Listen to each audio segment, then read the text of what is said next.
Olá, internautas do J+. Hoje a gente vai conversar com a doutora Clarice Guedes, que é médica infectologista, e ela vai explicar para a gente um pouquinho mais sobre as consequências da pandemia, especialmente aqui na nossa região. A gente teve lá no que surgiu a informação, né, de que havia uma pandemia de coronavírus, aquele alarme, né, em todo o país, quando vários governadores, prefeitos estipularam várias restrições à população para que se evitasse o contágio. E a população foi muito pronta em entrar nessa contribuição, nessa colaboração, para que o coronavírus não avançasse. Contudo, nós vivemos uma realidade muito díspare nesse país, né? Quando você vê o norte passando por vários problemas, como a falta de leitos de UTI, por exemplo, e São Paulo e Rio de Janeiro próximo de 100% de ocupação de leitos de UTI, você tem aqui, por exemplo, Canoinhas, em Santa Catarina, onde nós temos o Hospital Santa Cruz com 2 pessoas internadas na ala Covid, né, e não passou muito disso, o máximo que teve ali foram 3 pessoas. E também não é uma realidade muito diferente de todo o estado, onde nós não temos nem, estamos próximos de alcançar 300 mortes, quando a gente tem estados que têm milhares de mortes, e a realidade nacional é exatamente a população de Canoinhas e um pouco mais, né? A realidade nacional é de 55 mil mortes, a população de Canoinhas é de 54.400 pessoas. Para a gente ter uma ideia, uma dimensão do quanto essa pandemia já causou de perdas no Brasil. É como se toda a população de Canoinhas fosse exterminada, né, por esse vírus. Então, é algo realmente bastante preocupante. Diante desse cenário que eu descrevo aqui, obviamente, para os nossos ouvintes, mas que a doutora Clarissa conhece muito bem, eu lhe pergunto, doutora, por que, na sua opinião, como infectologista, a gente tem essa realidade tão díspare, com Canoinhas, especialmente Canoinhas, tendo uma realidade tão diferente de cidades do norte e do nordeste, com o mesmo número de habitantes, com características muito próximas, mas que tiveram uma perda muito maior por conta dessa pandemia? Então, primeiramente, eu quero te agradecer o convite, né? Na verdade, eu trabalhei um tempo em Canoinhas e moro agora em Concórdia, trabalho em Concórdia, mas estou sempre à disposição quando precisarem, né, de alguma informação, alguma coisa que queiram discutir, eu estou à disposição, né? Então, assim, a meu ver, o que que acontece? Essa pandemia, ela iniciou no mundo em dezembro, né? É uma pandemia, é uma doença bastante nova para todos nós, uma doença que tem 6 meses aí, né? Obviamente, existem alguns locais no país onde se comporta de maneira diferente, porque esse país é um país continental, né? A gente tem realidades muito diferentes dependendo da região e em muitas cidades dentro do mesmo estado, muitas vezes, né? Então, o que que eu observo? Existem algumas cidades no norte, no nordeste, onde já existia uma mortalidade por diversas causas, mais aumentada, né, em outras doenças infecto-contagiosas. A própria diarreia, né, uma doença infecto-contagiosa bastante comum, que mata muita gente no mundo, é, existe uma mortalidade muito diferente em estados do país que são mais pobres, né? E para a COVID não seria diferente, porque a gente difere em insumos, né? Em questão até própria educação da população, aqui no Sul, e em especial, né, Rio Grande do Sul, Santa Catarina, Paraná, as pessoas têm uma qualidade de ensino, um entendimento também bastante importante da realidade, né? Diferente de alguns locais do país, onde o ensino não chega, as pessoas têm até a escolaridade também mais baixa, não compreendem muito bem o que está acontecendo, né, na maior parte dos lugares. É difícil também para essas pessoas entenderem que um vírus, né, um micro-organismo que a gente não enxerga, né, possa realmente causar tanta morte e tanta destruição, né? Então, para que usar máscara? Para que manter distanciamento social? Para que higienizar a mão? Se muitas vezes a gente não está enxergando o inimigo. Então, o próprio entendimento é diferente, né? As informações chegam de maneira mais difícil, mais atrasada. Então, o Sul é uma região que a gente vê que essa parte, assim, essa possibilidade de entendimento e de compreensão faz diferença a educação, né, o acesso à educação, né? E aqui a gente tem essa questão também bem organizada nas comunidades, nas cidades, do distanciamento. Aqui em Concórdia, por exemplo, antes mesmo do prefeito colocar para nós como obrigatoriedade, né, o uso da máscara, as pessoas, 100% das pessoas na rua andavam de máscara. A gente tem uma situação em que a população colaborou muito, embora a gente tenha um número de casos muito expressivo. O que difere aqui também é a questão das agroindústrias, né? Começou para nós muito cedo, lá no início de abril, os primeiros casos, porque a questão que esses frigoríficos, né, essas empresas grandes que abrigam vários funcionários em local fechado, muitas vezes onde não há ventilação, onde os trabalhadores estão muito próximos um ao outro, então facilita na realidade a disseminação de uma doença infecto-contagiosa que é transmitida por via aérea, né? Então, Então, por favor, conclua a questão. existem locais que a diferença do número de casos é expressiva justamente pelas peculiaridades de cada local, de cada cidade, né, dentro do mesmo estado mesmo. Só lembrando, né, que a doutora Clarissa, ela é médica infectologista que atua em Concórdia, porém ela presta assessoria para o Hospital Santa Cruz no tocante à Covid-19. Doutora, então, para ficar bem claro, né, acho que a senhora deixou bem claro, mas aquelas pessoas que ainda relutam em usar máscara, relutam em seguir as regras de higiene e que acham que aqui não vai acontecer, só não aconteceu até agora porque houve essa disciplina das pessoas, né? Exatamente. Então, o afastamento social, o evitar aglomerados, esse uso do álcool gel ou da lavagem das mãos frequente com água e sabão, né? Quando vai numa situação, por exemplo, vou ao mercado, vou na farmácia, que a gente sabe que pode ficar próximo às pessoas, um distanciamento de menos de 1 metro e meio, existe risco de transmissão desse vírus pela via aérea, inclusive pela saliva, numa conversa, né? Então, o uso da máscara, existem vários trabalhos mostrando que é protetor, sim, que é eficaz, e todos nós, durante essa situação toda de pandemia, devemos fazer o uso, né, até final do inverno, e quem sabe a gente aprenda, né, com essa situação de pandemia que a gente está passando, para as próximas, né, para os próximos invernos aí, onde a gente vê doenças infecciosas transmitidas por via aérea, tipo influenza, outros vírus respiratórios, né, que também podem ser prevenidos com o uso da máscara. Quem sabe a gente use essa experiência para os próximos invernos, né, porque no Oriente isso é uma realidade, as pessoas usam muito a máscara nas ruas, em situação de inverno, né? Doutora, quando a pandemia foi anunciada, falava-se em milhares de mortes aqui em Santa Catarina, até uma justificativa que o governo usa para aquela compra dos respiradores, que foi, né, teve todo aquele problema. Eles dizem que tiveram que agir rapidamente, e muitos outros prefeitos, inclusive, caíram em histórias aí de golpistas porque foram afoitos no sentido de preservar vidas, né? Porque se dizia-se que, por exemplo, em Santa Catarina seriam milhares de mortes, mas a gente está com menos de 300 mortes aqui em Santa Catarina. São Paulo teve medidas tão rigorosas quanto Santa Catarina no começo dessa pandemia. Obviamente que a gente não pode comparar os dois estados, porque São Paulo tem uma população muito maior, né? Muito mais populoso e bem mais densa também a população. Mas se a gente comparar a taxa de letalidade, São Paulo ontem estava com taxa de 6,1% e Santa Catarina não passa de 1,8%.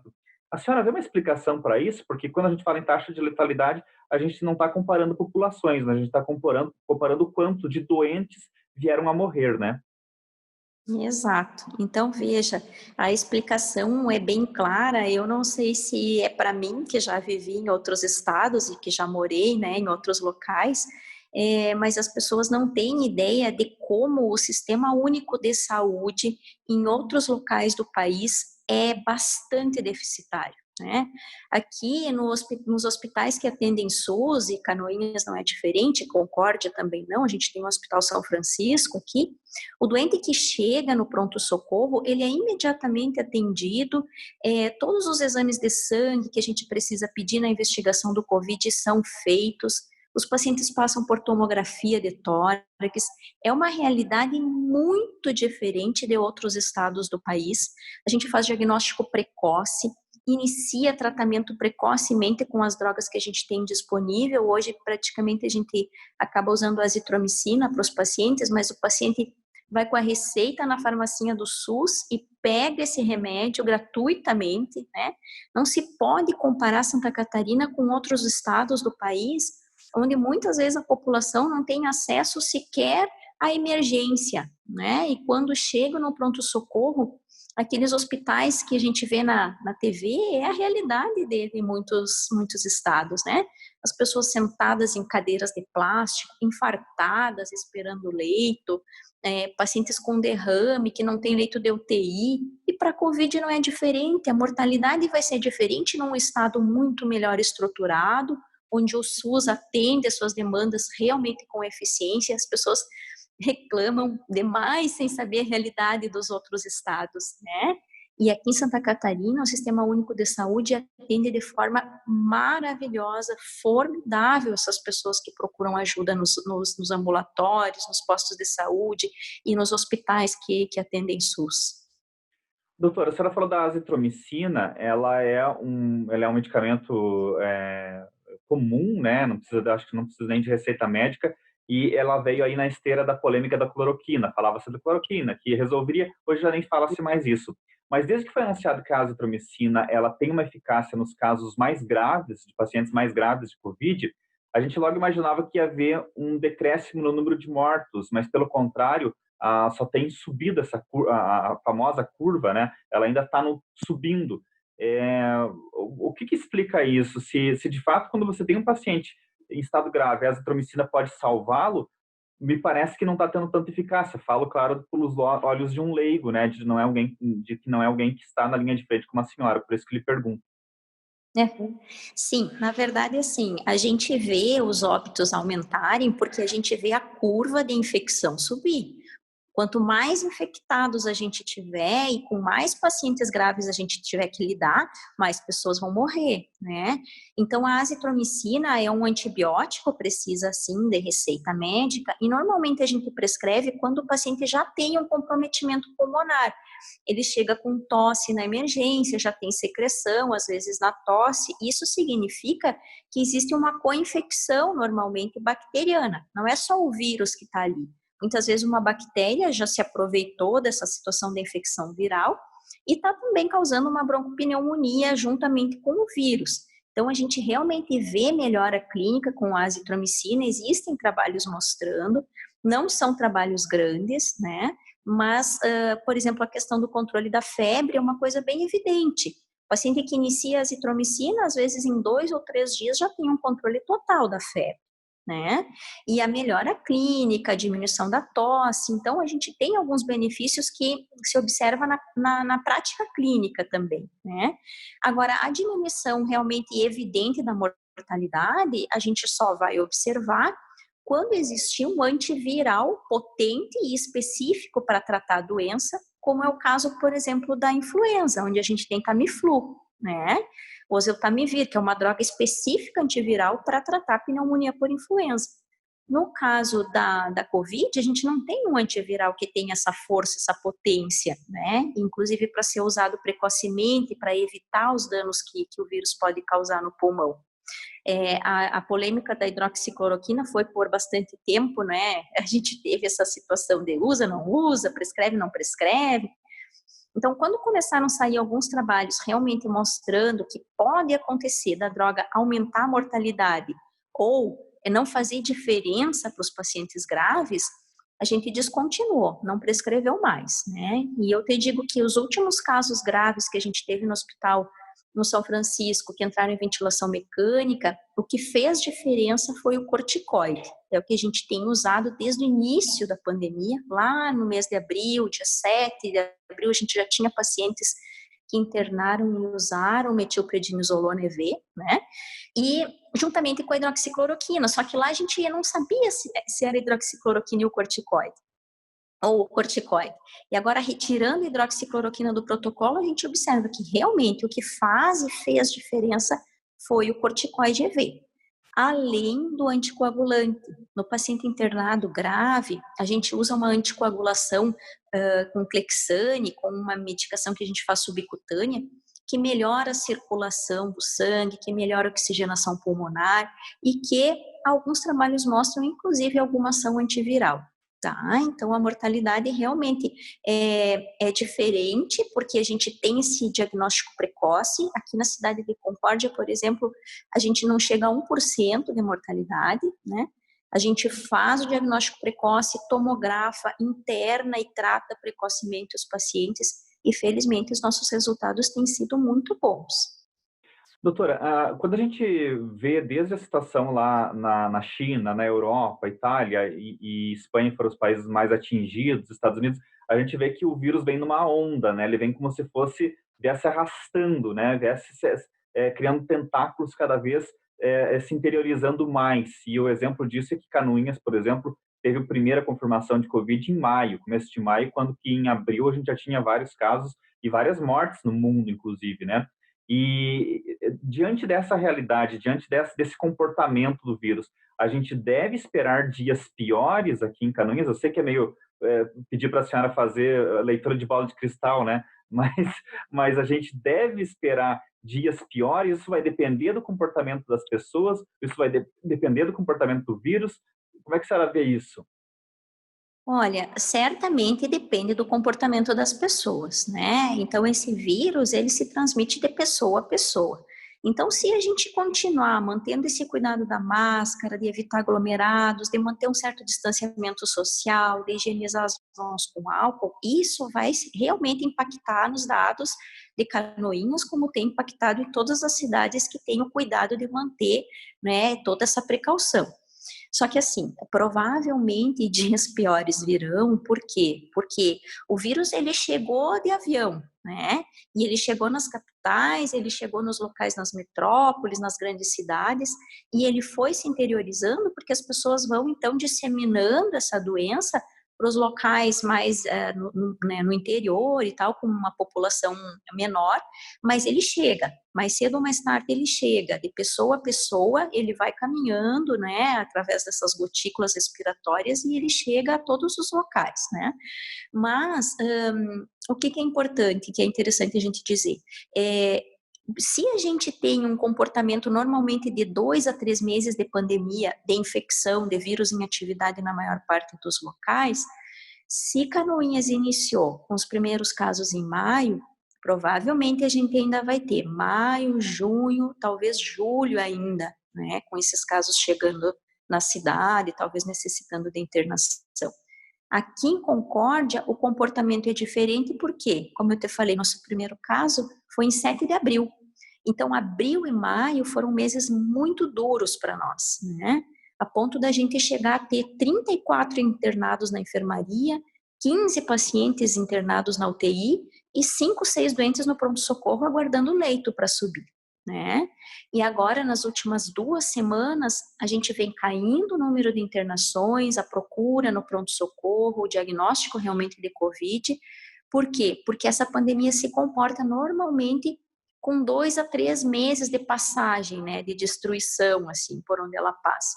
Então, a gente está vivendo o final da nossa curva, porque a gente começou muito cedo mesmo aqui, né? Mas olhando Canoinhas, a realidade de Canoinhas, a senhora percebe que ainda a gente não chegou no topo, não. Não, certamente. Eu discuto bastante os casos ali com a minha colega Karine, que é enfermeira do controle da infecção no hospital, né? E ela me passa, os colegas médicos que trabalham na ala Covid também discutem comigo. Então, a gente vê que são poucos casos ainda. Eu acredito que ainda está no início, né? Essa situação tende realmente a piorar aí. Agora até final de junho, início de julho, talvez todo mês de julho ainda tenha, né, um número mais expressivo de casos na cidade. Coincidindo com o forte do inverno também, né? Exato, e a aglomeração de pessoas, fechar as portas, fechar as janelas, né? Nos estabelecimentos comerciais também, a gente vê que isso tem trabalhos mostrando que é bastante importante essa coisa do fluxo do ar, né? Quando a gente abre uma janela e abre uma porta e cria uma corrente, aquilo ali faz com que essas partículas virais se depositem no chão e a gente tenha uma diminuição expressiva da transmissão desse vírus. Então, os locais fechados, onde não há circulação de ar, a gente realmente nesses locais tem uma quantidade de vírus no ar muito maior e um risco de transmissão aumentado. As pessoas, claro, querem boas notícias, né, sobre isso, e elas até tendem a rechaçar, né, qualquer notícia negativa. E as boas notícias que a gente teve nessas últimas semanas foram de várias vacinas em teste, em fase de teste, nenhuma em fase de produção ainda, mas várias notícias sobre vacinas promissoras. Como é que a senhora enxerga isso? Há motivo para ter otimismo? Claro que sim. Vacina é uma questão de tempo, vai chegar, né?